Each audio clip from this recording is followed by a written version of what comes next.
Okay, so here we are live with our first stream and our first PC introduction. Here we have Hunter, who will be playing as Balam, the Warden of Icemorr, assigned by the Crown Prince of Zoram to journey forth into an unknown land and discover many things that are in store for our players.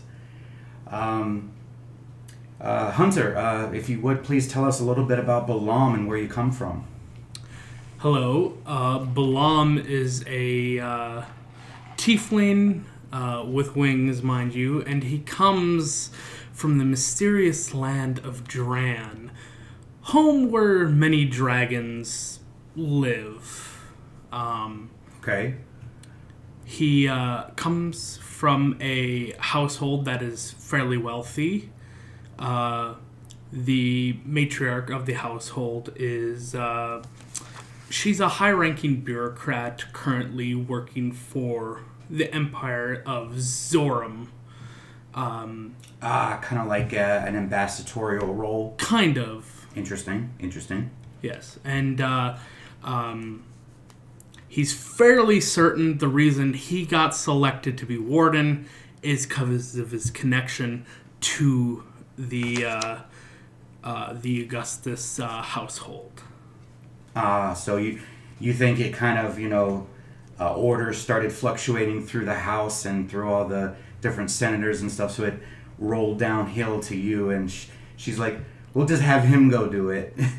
Probably that, along with the fact that Balam is also a survivalist. He, though he is a tiefling and some people would look at him with suspicion, his infernal heritage and blood has caused him to be able to be more resistant to weather changes and harsher locations. Nice. So, with everything not being extremely well known about Icemorr because of the Wanderer that originally whispered rumors of this place in the prince's ear before this whole expedition was planned. The only rumors being the land is harsh, extremely cold, and the weather is very violent. What are you planning on implementing for your team to try to be able to survive that? It's kind of difficult to say because Balam, up until this point, has kind of been a lone wolf when it comes to survival. So him trying to help other people survive the harshness, the best he can do is try to prepare them, tell them some of the do's and don'ts of Okay. survival, such as don't jump into freezing cold water, and if you do get wet, find a way to get a heat source and get out of those cold clothes that are wet, or make sure you have a caster in your party to press the digitation you dry. Oh, see, now you're giving away too many wizard secrets. I don't know if we can do all that. So, that's a very good thing to hear, because it sounds like there's a lot of character development in the future for Balam. Being more like an introvert and a loner, more worrying about self-preservation because you're a low-ranking bureaucrat's descendant. So you're trying to kind of stay out of the limelight, and now you've been thrust into a position of authority and importance. Oh man, the pressure must be real. Got that whole Samson thing going on. So yes, he can get along well with people, but yes, he doesn't like to put himself out there because growing up, he was ridiculed because he was a tiefling a bit, but he did also have friends who saw past his quite strange skin complexion, even for a tiefling. What's the complexion? He has gold-colored skin. Really? Yes. A gold-colored tiefling. I'm trying to... It's a very interesting concept in my mind. Anyway, continue. Yes, but anyway, he wants to... At the core, he is someone who wants to bring honor to this household. He doesn't want to screw it up because... Well, that's good to hear. Yes. I don't think any of you guys want to die. No. But he is also a thrill seeker as well, so... Oh, boy. He's not suicidal, but he likes a good challenge. So for him, going to a land that is fairly inhospitable and new to most of the civilized world, it's a good time for him to show what he's got and strut his stuff. So it's more of a proving yourself thing. Yes. Which is also very important to note that something that you will find out that the other players will not know is the prince is going to emphasize to you that he was told by his father not to get involved in this. Because the crown prince's responsibility is to marshal the forces and protect the homeland while the emperor and the rest of the generals and his cabinet are dealing with the multiple-pronged wars and negotiations going on. So him hearing from you that is something you're aspiring to, he will kind of confide in you the fact that, well, this is kind of what he's hoping is going to be the feather in his proverbial cap for preparing him to take over for his father at some point. It's his legacy as well. So succeeding at this mission could have greater ramifications in the future of your family's name than just discovering a new continent. Getting on good terms with the crown prince before he becomes the emperor seems like a win-win. Mm-hmm. But switching gears for a couple of seconds, I hear that the crown prince gave you quite a bit of money to go buy people, like to assist you. Yes, I got provided a proverbial boatload of money. Wow, he must be serious about this. Yes, it was hard to fight the his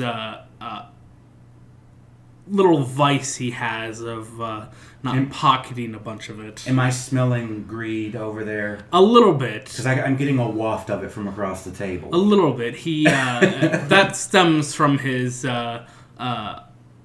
fiendish lineage. Ah. Yeah. Well, I mean, fair enough. But so what I'm hearing is you actually took the responsibility to do it the right way and didn't pocket the money. Yes, he fantastic. He spent a lot of it on things he believed would be necessary, things he saw as being helpful for other members that could potentially further the expedition in different ways, possibly. And then after all was said and done, and there was a very tiny amount left, he saw it as a reward for doing a good job. Hey, a few gold left over. I don't think anyone's going to scoff at you for putting that in your pocket. I mean, you went through a lot of effort to make sure the expedition succeeded by getting the right people for the job. So if the prince found out, I don't think he'd be mad at you. I'm certainly not mad at you. So, I have this dossier in front of me that your dungeon master was kind enough to fill out. It's a lot of pages. There's like 200 people here. Yeah, You're taking children to Icemorr? Well, I mean, there were families that wanted to come. So they volunteered. Some of them, they are still being paid, and they are being provided winter gear. They were given the money so that You provided that? Yes. Wow. So they volunteered to come, knowing the dangers. Wait a minute. I think I'm smelling a plot hole here. So if you were able to hire all of these people, but you're on a secret mission for the prince, how did they find out about it? Do you think maybe the prince spread a little bit of rumors, or did you go seeking out people? I can neither confirm nor deny certain things, but it may have been a little bit of both. Okay. So the general populace doesn't know about this, but you guys secretly handpicked people. Yeah. Oh, okay. All right, well, let's get right into the first person. Just so you guys know, all of our viewers, we're very happy to have you here. Anarria is my love child. I've been working on the world of Anarria for close to 20 years. I'm 40 years old. I know I don't look it. I'm beautiful, I know. But it's a love child of mine, and being a person who doesn't really get out much myself, gaming is kind of my lifeblood. It's my stress relief and my passion. So I decided to wrap myself in my own world with my own races, my own deities, my own classes, and I've been running this world in various different ages of the world of Anarria since probably the early 90s, actually. And there's been quite a few different incarnations of Anarria, and I have a lot of different groups that have played in different scenarios. And the early old guard, you guys know who you are. I love you guys. They were able to help me iron out a lot of my world's kinks. They helped me create a lot more of a tangible feeling when you go into a city or you go and you meet an NPC. I instantly know how that person would respond to a situation because I made them part of the story, the player characters from the other worlds. I kept them evolving through the story as they went. Even Hunter here has played in a different age of Anarria. We called it the High Seas of Anarria. It was later, right before the second age of Anarria, about 600 years in the future from where we're playing now. And he played as I believe you played as a cleric, wasn't it?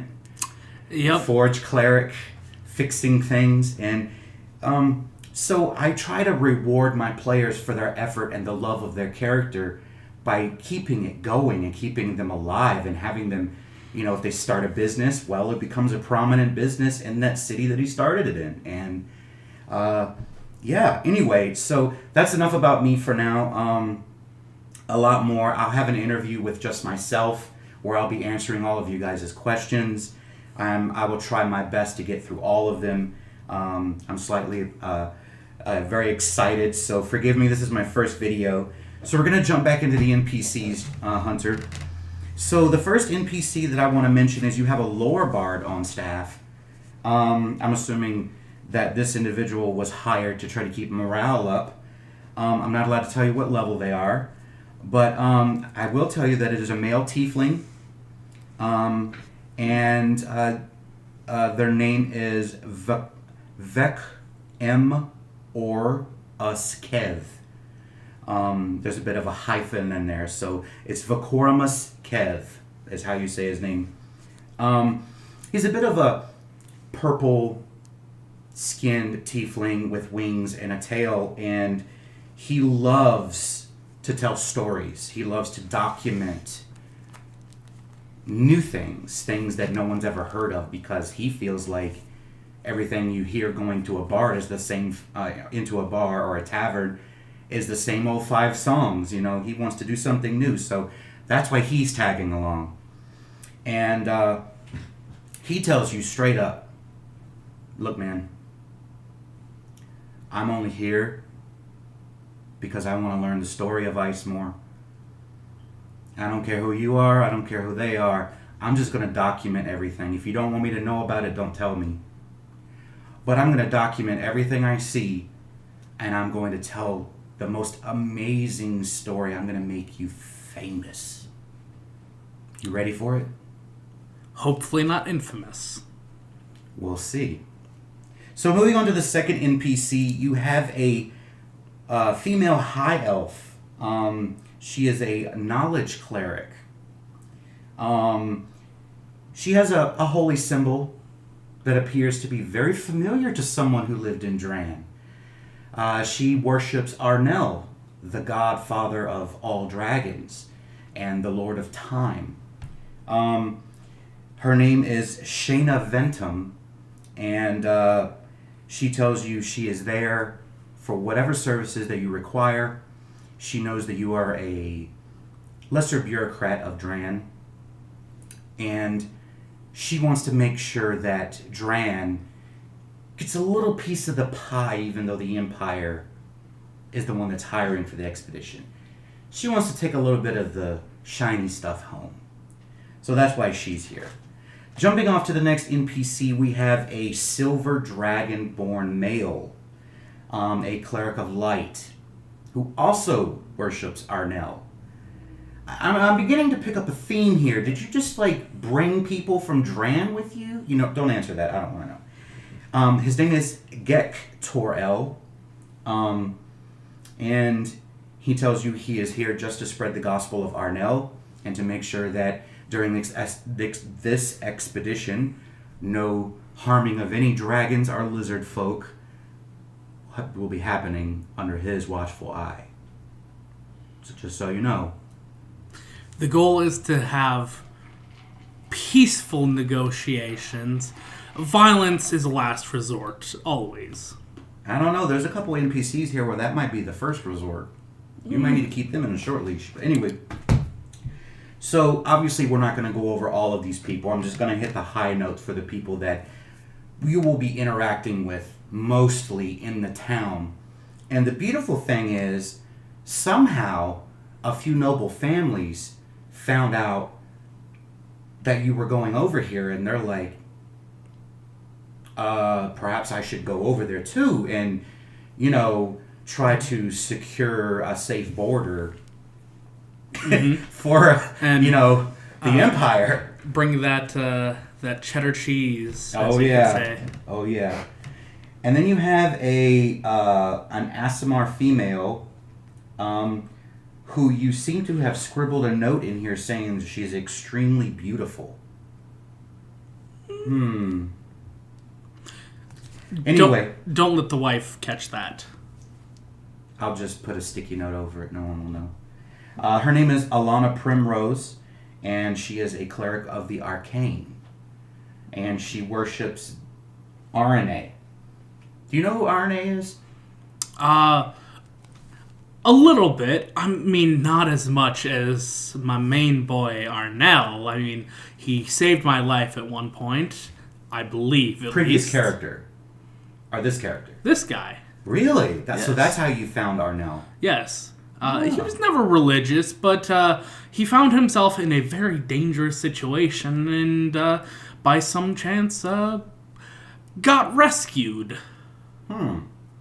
Seems ominous. But he does... All he really knows about RNA is that apparently she's Arnell's sister. Supposedly. I guess we'll have to find out at the table.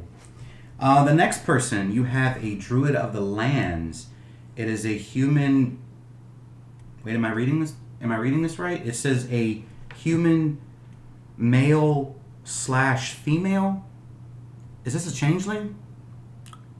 Quite possibly. I mean, we don't... Because you got two different names listed here for the same person. Gordon Hurst, which I'm assuming is the male name, and Angela Poppers?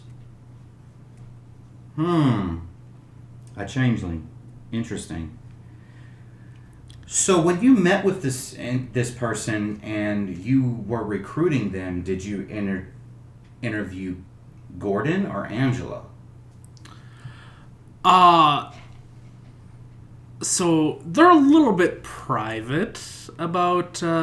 Well, this There's particular stuff. video is just for me and you and our viewers. The Okay. other players aren't allowed to see it, so a little bit of juice for the viewers is okay.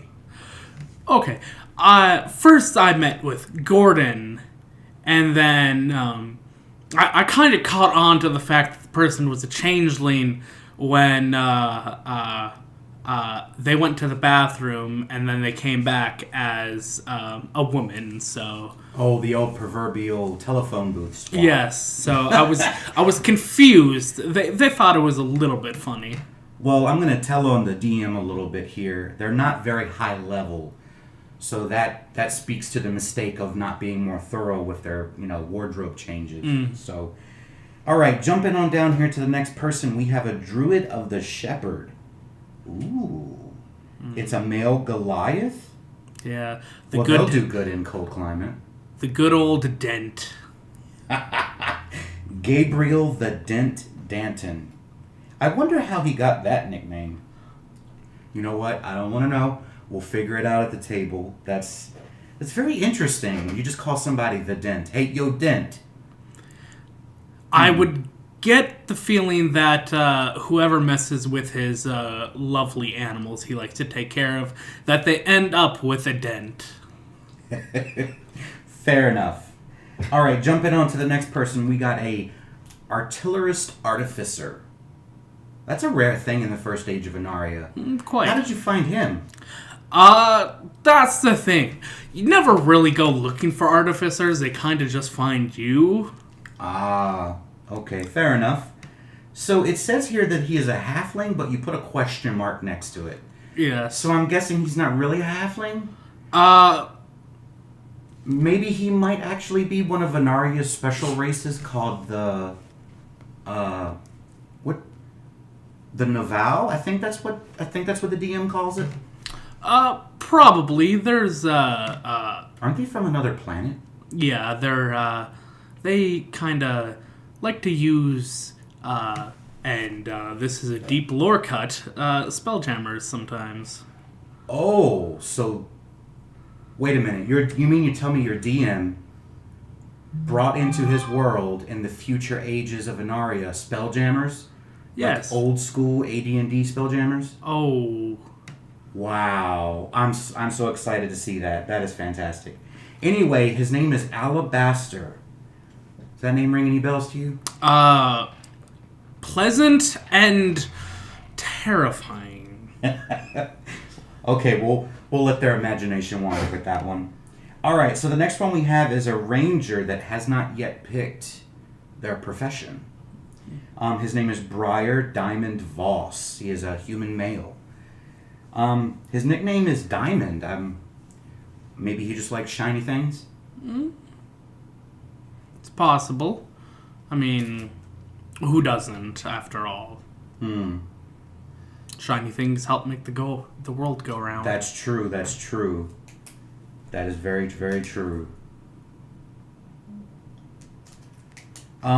So the next NPC here that I see, I'm going to have to give a little bit of a warning out to YouTube and to our viewers. I'm going to mention something from another book. I am not claiming any rights to it. I'm just using it in my game. It is a utensil. So there is this wonderful book called Grim Hollow. It was created by Ghostfire Gaming, and I was one of the original, well, not one of the originals, but I was on the original Kickstarter for it. I pitched in to get this book made, and I'm very proud of it because I love what they've done. The story and the campaign setting is incredible. It's a standalone environment. You can dive right into it, and it's extremely immersive. It's great.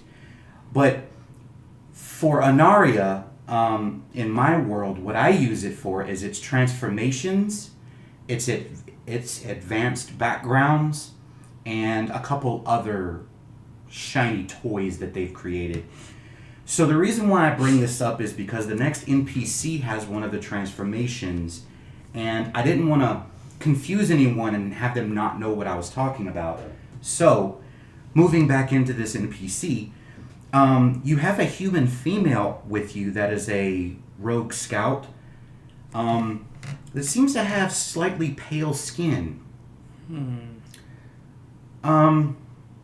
Normal teeth, normal eyes, her hair's very well maintained and kept. She dresses very much like your stereotypical rogue, but she does like to put on some makeup here and there. But out of game, between me and you are able to discern the fact that she is a vampire.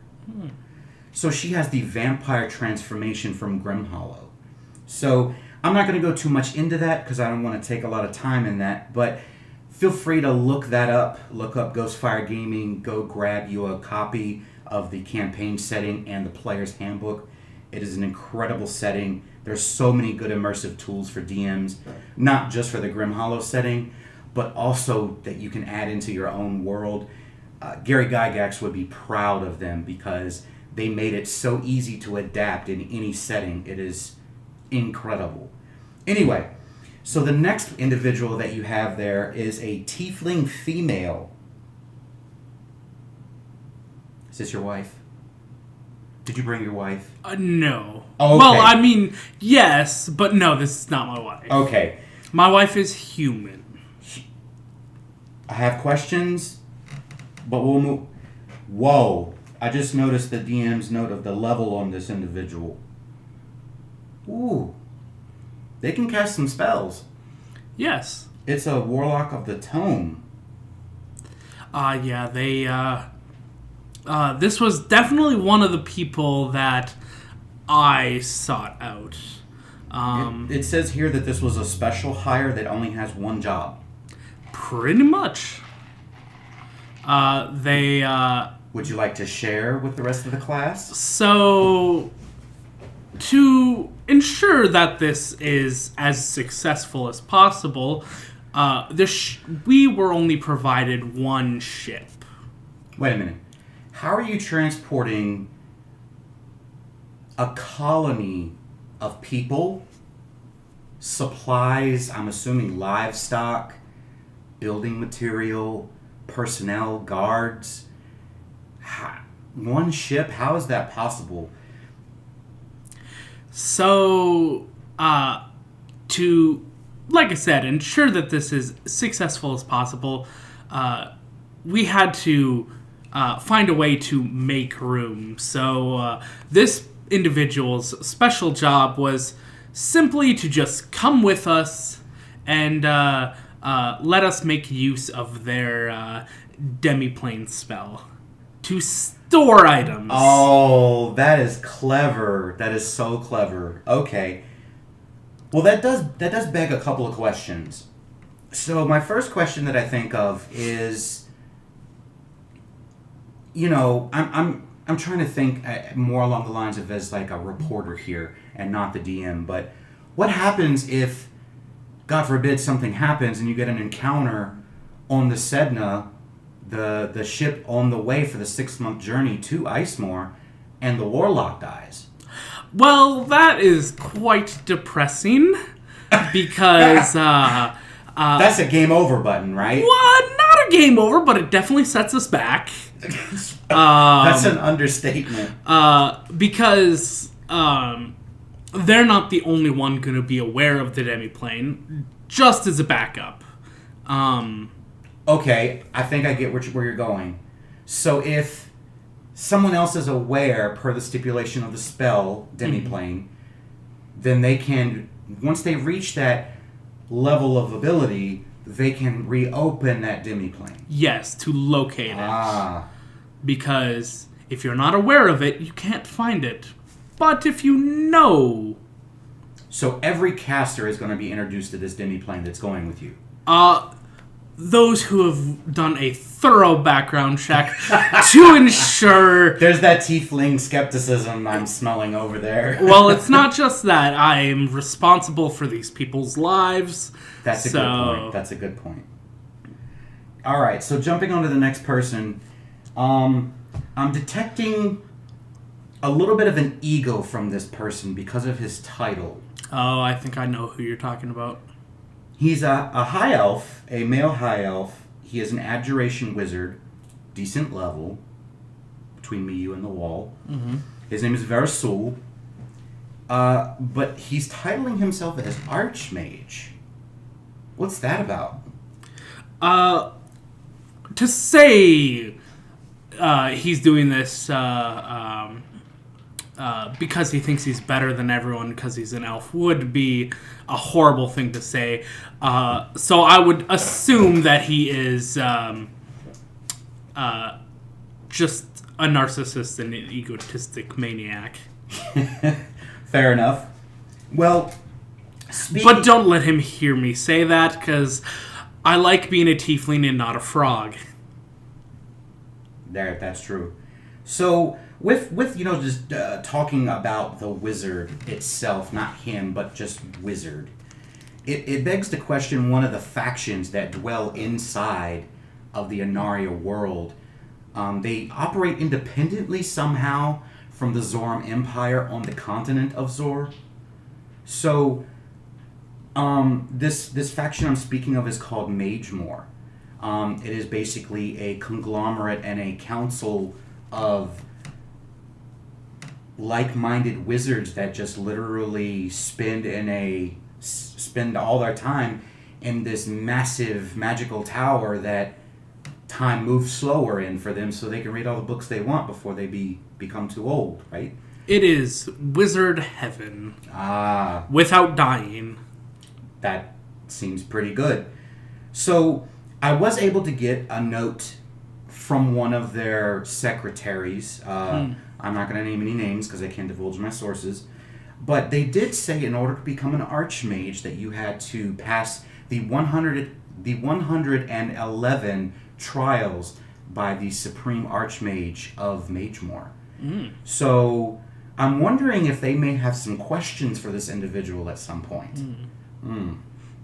Also, we need to pay attention. Does he have... How many rings on his sleeve does he have? I don't know. Why don't you roll me a perception check real quick?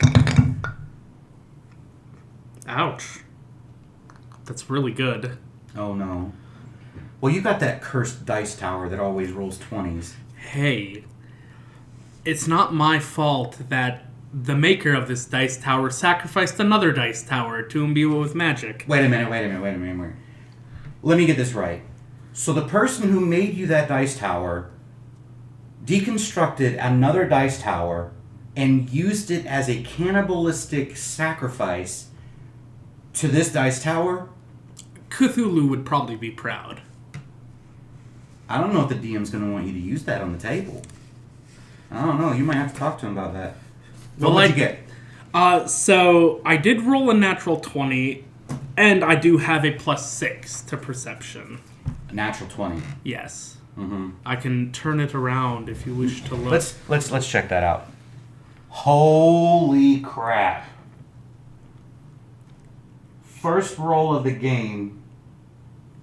It is a natural 20, ladies and gentlemen, confirmed by the camera. And you know what that means. It's sadly all downhill from here. Yeah, you burnt all your luck in the interview. So you will notice he actually does have 12 rings. Ooh. Which means he is a 12th level wizard. Which means he is, in fact, not an archmage. The way Icemorr identifies with their mages, for those of you that are out there, they all have rings on their embroidered onto their cloak sleeves, and some make them a little more extravagant, based on their personality, but the rule is still the same with everyone. The rings must be 1, the color of your school. 2, you must have only the amount of rings on your arm signifying your tier of wizard, aka your level, which means you can identify that he is, because it is abjuration, you now know that he is a 12th tier wizard. In order to be an archmage, or to go through the 111 trials, you have to be level 20. Well, I mean, Arch is the best, so you pretty much have to be best of the best. So Anything less than that is,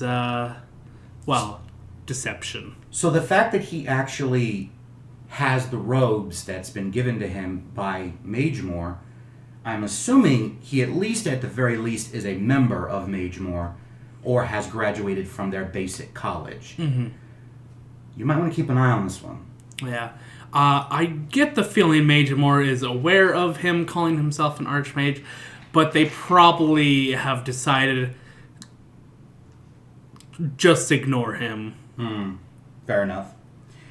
Okay, so moving on to the next NPC. Sorry this is taking so long, guys. I just kind of want to give you guys the feeling for what we're getting into. And this is our first interview, and this is with the person who's going to be leading the expedition. So it's going to be a little bit longer.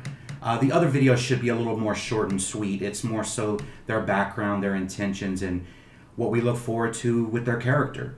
The next NPC you have on here is a white dragonborn male. His name is Untitled Chapter. He is a draconic bloodline sorcerer. It says that he has no affiliation with Dran, though. Just because he's a dragonborn doesn't mean they're all from Dran. I mean, you can find dragonborns anywhere. So dragonborn, lizard folk, dragons even, can be found throughout the rest of Anarria, not just Dran? Correct. Ah. They just have the highest influence in Dran. Ah. So they're more like the primary race in Dran, is anything draconic. Pretty much. Okay. So you mean to tell me in Dran there are humans and elves and dwarves and things like that? There are definitely humans. I believe there are dwarves. It's been a while since I've seen an elf, but there's a few of them there. You just have to know where to look, and particularly then know that they are not in the green dragon areas. Ah, fair enough, fair enough. So, moving on past the NPCs, we're now going to go into the Guild Artisans. These are the people that you hired from the Guild City in Zoram. So, this tells me that the Guild knows about the mission. Yes. Primarily because the prince talked to the Guild a little bit and was like, hey, I got a thing I want to do. So he pulled some do this on strength. the down low. He pulled some Imperial strength. Yes. Nice. So, I'm just going to go through these a little bit quicker unless I see something that jumps out at me. So, you have a Guild Artisan blacksmith, a human male named Jarrett. A Guild Artisan mason, dwarf, mountain dwarf. His name is Aresh the Bloodbeard. I don't know about the rest of you, but that kind of draws questions in my mind. Says here special notes from you when you interviewed him that he loves to gamble and he treats unpaid debts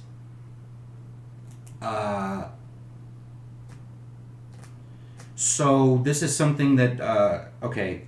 So Anarria is not the kind of world for children to be watching. I did post that on the YouTube and things like that, so just giving a bit of a warning here. This is a little bit of an extreme thing. So he takes fingers as trophies from people who don't pay him back? You gotta pay your debts somehow, and I mean... And he has 95 fingers in his collection that he wears as a bandolier. You're just gonna let that walk around Icemorr? I've told him to kind of cover it up. I mean, there are children around. And I did specifically tell him no gambling with children. That's not fair. Okay. So you have established some ground rules with him at least? Yes. Okay, that's good. That's good. So I'm going to move on now that we've established that.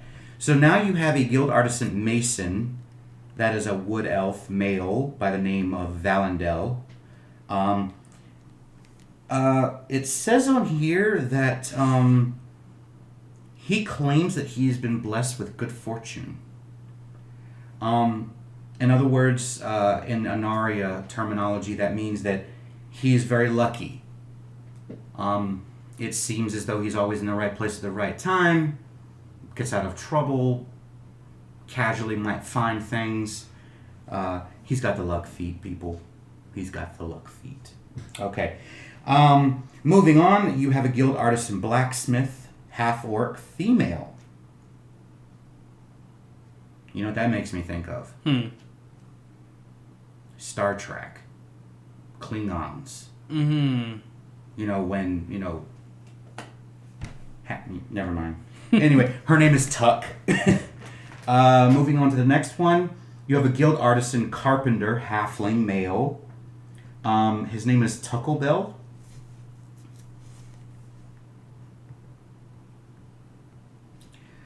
So,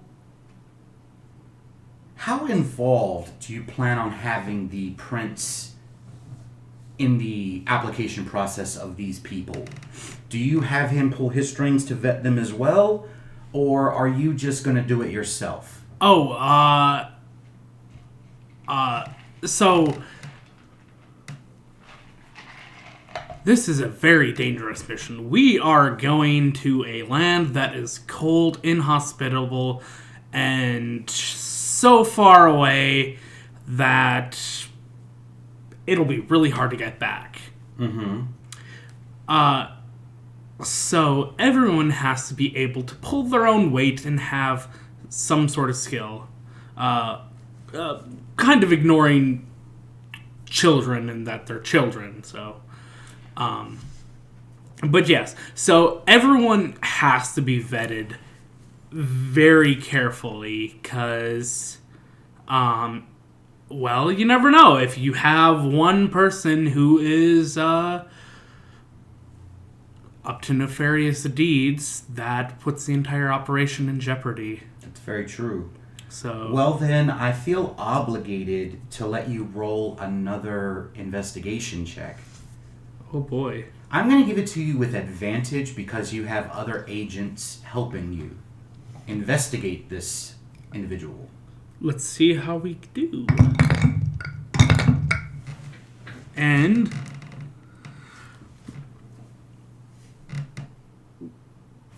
that is not good. Like I said, it's downhill from Is that here. a double one? That is a double natural one. Oh my goodness. So, apparently some people were not doing their jobs well. So, Okay, I guess we'll just have to move on. you may need to make a note that he does tell you he is a retired adventurer. Ooh. But that is all you know about this individual. Okay, moving on. So we have a guild artisan carpenter. He is a hill dwarf male by the name of Binyorn the Firebelly. I'm assuming that has to do with alcohol. Well, I mean, who doesn't enjoy a good drink? And, well, I mean... So I need you to do another investigation roll for me because there's some things I'm noticing on here that kind of, as a person, I feel obligated to tell someone. Hey, that's definitely not a nat 1. I will take a...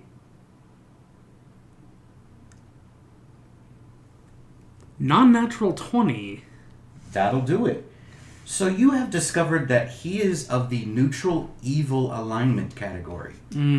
And some reason he fell in love, got married to the woman, had 4 children, and left them behind to come with you to Icemorr.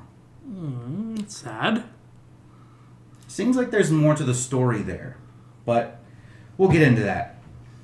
So, you also have a few volunteers. They appear to have families that are coming, children.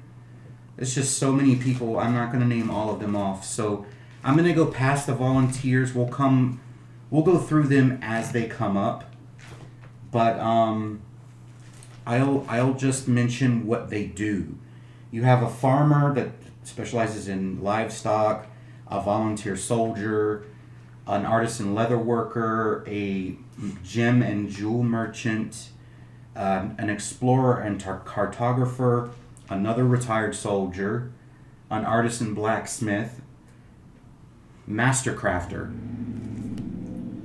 an aristocrat, a farmer and herder, a laborer, another soldier, a entertainer, a Goliath male entertainer that's a juggler. His name's Bear. That's interesting. And then we got a soldier, a merchant, a soldier, a politician, an explorer, a farmer, another farmer, a dancer, entertainer, a soldier, Bankers Guild, Merchants Guild, another soldier, warcaster, armored wizard, that's terrifying, farmer, okay. And then now we've made our way into the animals. This must be the druids, the druid of the... Good old Dent. Oh, Dent. Oh, yeah, I remember him now. Yeah. Okay. All right, so he has a Dracosaur. A Dracator? Dracotor. Is that a dragon minotaur? Or a dragon centaur? Dragon Centaur. That's terrifying. Yes, I was quite surprised when they approached me.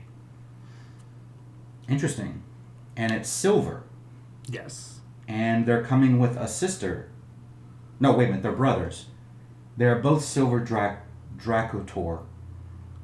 And they are very proficient in cold weather because they are silver. And you have a Nodosaurus. Those of you who don't know what a Nodosaurus is, Google. You have a Gulon. You know, the first time I've seen a Gulon actually in a movie, again, I have no affiliation with anything I'm about to speak about. I'm just, for entertainment purposes, mentioning it.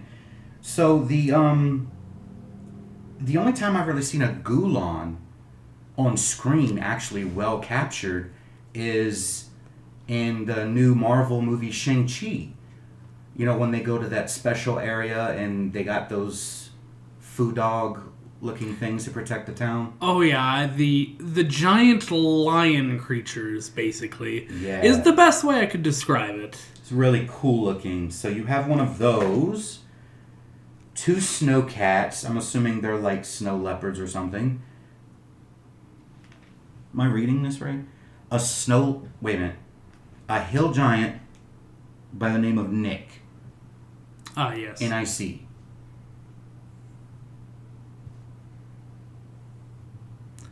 He wanted to come along.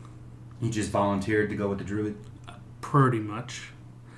He apparently said he was raised by humans. So. Well, he does speak giant and common, so that's... Wow, he's strong. Anyway, so the next one on the list is a light dragon, Wormling. It's a female, and her name is Numina. A light dragon. You mean light like the sun gives light? Or the lights above me? Pretty much. She's very young. She wanted to explore, find a new place, possibly set up a new lair. I did warn her it's going to be very cold, so hopefully she is able to be well adapted to the environment. So she came with you from Dran? Or is she property of the druid? Or a friend of the druid? Well, I introduced her to the druid. Oh, so they're just friends now. Yes, I introduced all of the animals to the druid, particularly. But she found me. There's got to be a story behind that. Well, there is a very well merchant who I spent a lot of time with, who I bought quite a bit of stuff from. He he happened to have certain livestock, certain exotic animals as well. She wasn't property there, but she was kind of hanging out there, and she caught us talking, and she was very excited to come along. I told her she could come, but she kind of has to not let people see her boarding the ship to Icemorr, because, I mean, dragons are kind of rare. And everywhere they go, people kind of gawk. Well, yeah, makes sense. All right, so that does it for the special animals of note. So I'm not going to go into too much detail with the nobles that are going, but I did notice that they are bringing their own retinue of guards as well as their own supplies. Mm-hmm. So basically, they have nothing to do with the expedition itself. They're there to offer you support in exchange for, I'm assuming, a piece of the pie? Pretty much. And I'm assuming that we're going to be able to see you interact with them on a frequent basis at the beginning of the campaign? So whenever I'm in town, I will probably have to interact with them a decent amount because I am the warden, but it is also my job to lead the expeditions to find whatever is in the wilds of Icemorr, because after all, I am a survivalist, so if you have people who don't know how to survive the wilds. All right. So here's a question for you. If you have all of these volunteers and these families and these vulnerable people and these animals and a mixture of, I believe it's 8 nobles and around 30 or 40 guards, I'm assuming you're going to create some type of leadership council that acts in conjunction while you're gone? Yes, I'll be creating basically a council. Each of the nobles will obviously have a spot on it. I'm going to assign a position for the leader of the guard. He will have a spot because it's his job to keep everyone safe. Think of him as the field marshal or the general, kind of. So one of the soldiers that you hired exclusively, you're going to put in charge of the safety and security of the city or the town when you're away? Yes. And, okay. All right. That's good to know. If I did one of theirs, well, that's conflict of interest. Okay. So we have here Duke Jace Hammerfall. Pretty reputable person. His family founded the Hammerfall city within the Zoram Empire. Kind of spread out. There's a few cities that fall under their family's purview. Then you have Duke Jareth Zor. Zor, for those of you that don't know, is a city on the coast of the continent of Zoram. Zor is the financial trading district of the continent. It is the biggest port city as well as the financial institution and primary location of the banks. They are the ones that founded banking, and there's been a few times where they've gotten the empire out of the frying pan even. There is a few guards that have come with them, just a quick guesstimate, 15 or so. Then we have Duchess Alira Shan. I don't know much about her, but she brought quite a few interesting things with her that you'll be interested to find out about it at the table. This is an interesting one. Countess Lana Voss of House Voss of the Drow. Yes. We are accepting of any race or background as long as you do not put the operation at risk. And fair enough. From what we were able to gather, she seems, for the most part, trustworthy. I'm interested to see how this goes. They both have brought quite a few guards with them, I see. Then we're going to go to Count Zoltan Stormbluff. This is a dwarven male. He brought the most guards, and it's a lot of dwarves. Wouldn't be surprised if a lot of those dwarves are a contingent of his clan. Probably. Alright, the next one is Marquis Hercus Kelvex, human male. He says he has ties to the Sylvan Kingdoms. That's one thing about Anarria that kind of has always intrigued me. In all of the campaigns that we've ever seen come from Anarria, no one's really ever went to the Fae. No one's really kind of dove deep into their culture. So that might be an interesting one to watch so we can find out a little bit more about them. But anyway, like I said, they brought a lot of guards themselves.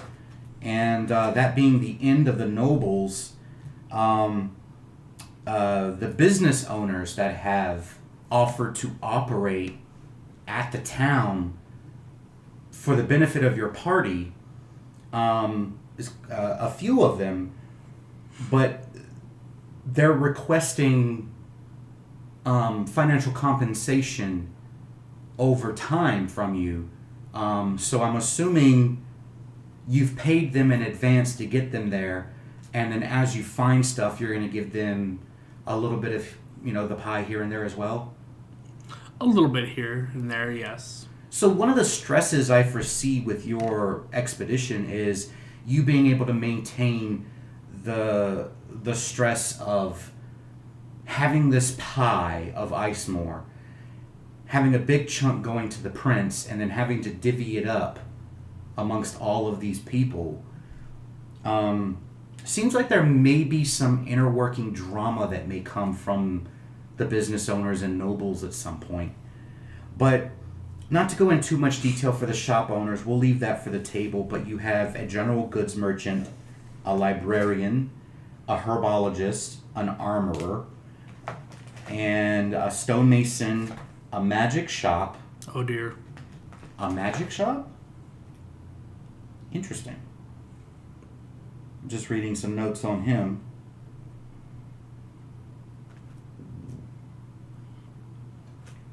So this is the weird one that's listed on the Icemorr's Discord. Mm-hmm. He's a little cuckoo. Yeah, it's probably best not to pry too much. Oh boy. So then you have a tailor, a stonemason, a blacksmith, a scribe, a map maker, and a tailor. And that's it for the NPCs, except for the family members and going into detail with the guards. So we'll move on to the next question real quick. So you're fully aware of the dangers that is implied in going on this mission, but what would you say is the biggest obstacle that you foresee being the party's biggest issue? Well,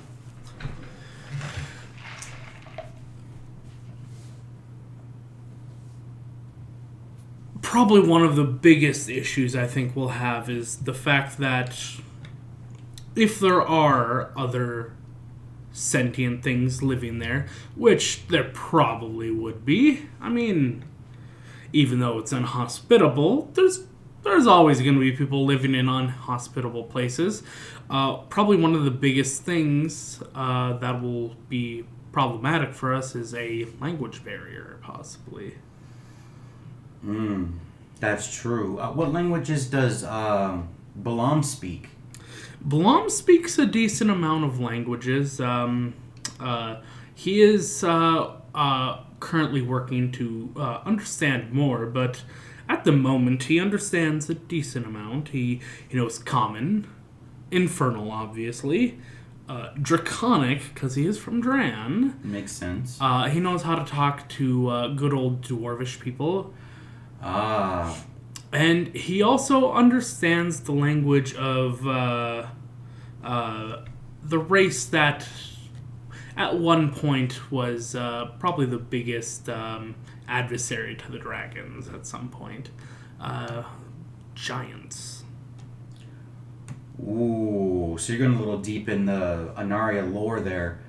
Yeah, the war of the dragons in the Fourth Age between the dragons and the giants, that kind of destroyed a lot of the countryside. All right. Well, when you have two big creatures clashing at each other. That makes me think of that movie poster behind you, Wrath of the Titans. Oh yeah. All right. So, got a few questions from some viewers. Pulling it up on the trusty phone here. Ooh, interesting. So, take time to, think about it before you answer. There's no pressure here. But the first question comes from Elizabeth.7. Thank you, Elizabeth, for tuning in. She asks, so Balam, as you are adventuring deeper into Icemorr with what we can only surmise as your problems with greed, acceptance, and mommy issues,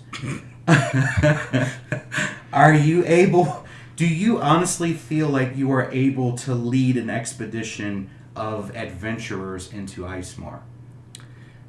So... Wow. Let's just talk for a minute on how. Wow. Yes. A very good question. Maybe a few of them are a little hurtful. But we should probably hit this question with certain points. Okay. Not as all in one. So let's start with the greed. The greed is Balam's vice. He's open about it. He doesn't want to lie unless he has to, and it is something that he innately fights due to the fact that he comes from the lineage of the archdevil Mammon, who oversees the banks of hell. I think that pretty much answers the question by itself. Yes. I mean, being a descendant of Mammon, I mean, that's... Oof. And you picked that? I chose to go with Mammon because I felt, since he is in a leadership position, it would give him a good flaw for him to work to overcome. He has succeeded at it at points, but also failed at points. Makes a lot of sense. He tries to work to better himself, and he tries his best to subvert the forces of hell whenever he can. He does not find himself an ally of them.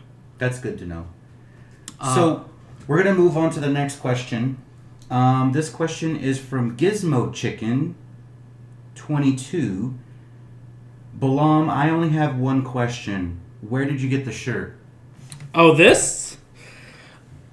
Well, I did get it for Christmas just a few days ago from my sister. She got it for me as a Christmas gift. It was really nice. It was really the first flannel shirt I've ever had. It's very comfortable, and we live in the northern states where it is cold. So, and I am wearing a long sleeve shirt underneath it because it is quite cold today. Yeah, I will say it's -8 without wind right now. Yeah, earlier it was like -12, and if I didn't have a beard or long hair, my face would be frozen. All right, moving on to the last question, coming from Skimmy Bottom. These are some interesting names, guys. I love it. They would like to know, What exactly do you plan on doing to impose penalties if someone disobeys you? If it depends on the severity. If we are in a life or death situation and I know that I am making the correct decisions, and someone decides to go against it, the penalties, I'm not gonna have anyone killed if I can help it. There might be some imprisonment, but Balam does believe in second chances for people. So basically, you're going to impose martial law and have capital punishment if need be. As a last resort. Sounds fair. He is fair enough to, after the fact, if his decision was incorrect, he is willing to back down and accept any punishment should he have to take it. Sounds good. All right. So with that, I'm done with the questions I have for you, Hunter. I really do appreciate it, and Balam does sound like a very interesting character. I love the backstory that you wrote. I'm really interested to see how you interact with Nocturne, Sunny, Alvain, and H on the table. At this point, I'd like to give a special shout out to our stream founders and the people who helped us get off the ground, and to our patrons and everyone out there that views, likes, and subscribes and helps us kind of grow the family of Anarria. I will tell you, I do plan, once I figure out how to properly do it, I would like to do a Kickstarter so that I can make my world into a book and get everything published, but that's later down the road. And please remember to like, subscribe, and hit that follow button so that you get all of the most up-to-date information. And thank you, Hunter, for coming by, and I really appreciate you giving us a glimpse into Balam. Oh, and don't forget, give that little bell a tap. Oh, so you get the notifications. Yep. Clever. All right, well, thank you very much for everything, and I look forward to seeing you guys at the table.